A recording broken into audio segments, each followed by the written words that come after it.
God sent his son, born of a woman, born under the law, to redeem those under the law, so that we might receive adoption as sons.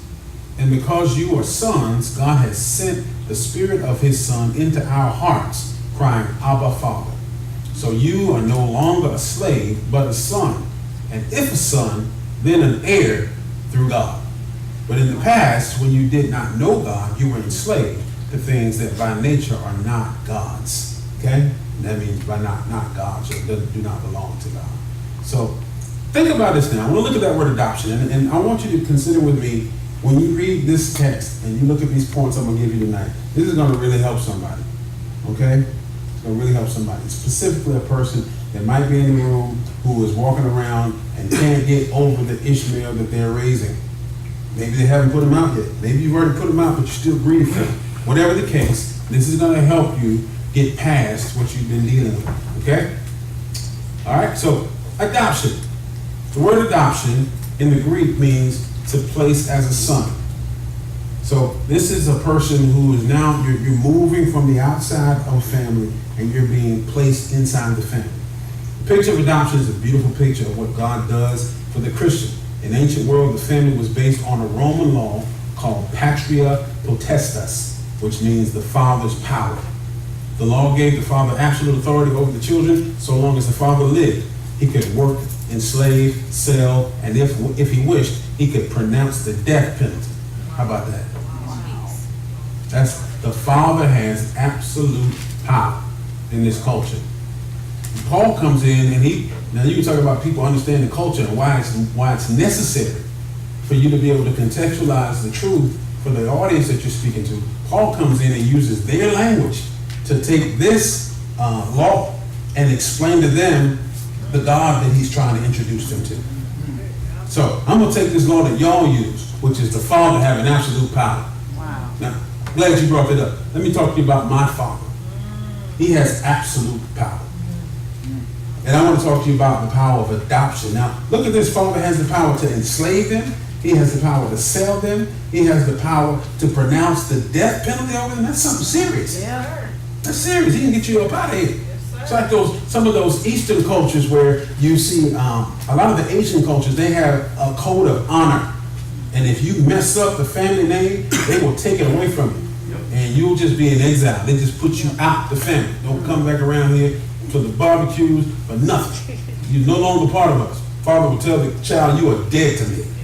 Wow. So, let's think about this though tonight while we're looking at this. Regardless of the child's adult age, the father held all power over personal and property rights. So the father is the one who's in charge of the property and in charge of all the wealth. And so the child's inheritance is wrapped up in the father's relationship with them. No relationship with the father? No inheritance. And that's all. I should send these notes to my brother that's preaching that ain't no help. That's right. Therefore, adoption is a serious matter. Yet it was common practice to ensure that a family would not become extinct by having no male children. And when a child was adopted, 3 legal steps were taken. You're going to want to write this down. I'll go slow. These are 3 legal steps taken when adoption took place in this culture that Paul is writing to. Number 1, the adopted son was adopted permanently. The adopted son was adopted permanently. He could not be adopted today and disinherited tomorrow. He became a son of the Father forever. He was eternally secure as a son. Do you understand? Now this is just in Roman law. If you just got adopted, you were eternally secure. You could disown your own child. But once you adopt a child, that child becomes known as a teknon. Wow. It can never be disinherited. That's part of the condition. You can't adopt me today and then kick me out tomorrow. Once you adopt me, I'm yours. Wow. Everything I got, everything I am, and everything I'm not. Hallelujah. Yes, sir. So, the adopted son was adopted permanently. He could not be adopted today and disinherited tomorrow. He became a son of the Father forever, and he was eternally secured as a son. That's number one. Number two, the adopted son immediately had all the rights of a legitimate son in the new family. So he does not come in like the prodigal, trying to work his way up to being family.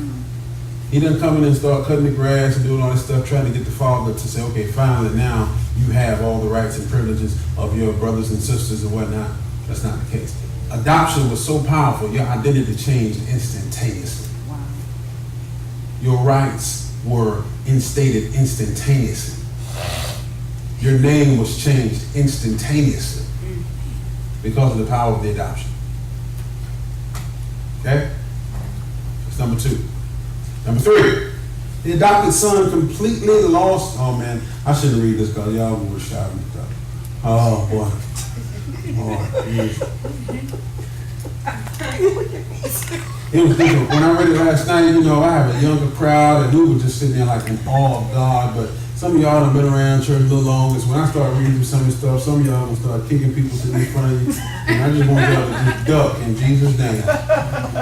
Okay, listen, number three. The adopted son completely lost all rights in his old family. Oh my God. Wow. Good God.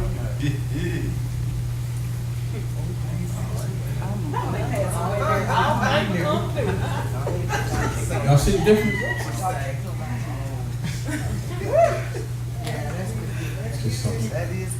All right. The adopted son completely lost all rights in his old family. The adopted son was looked upon as a new person. So new that old debts and obligations connected with his former family were canceled out and abolished as if they never existed.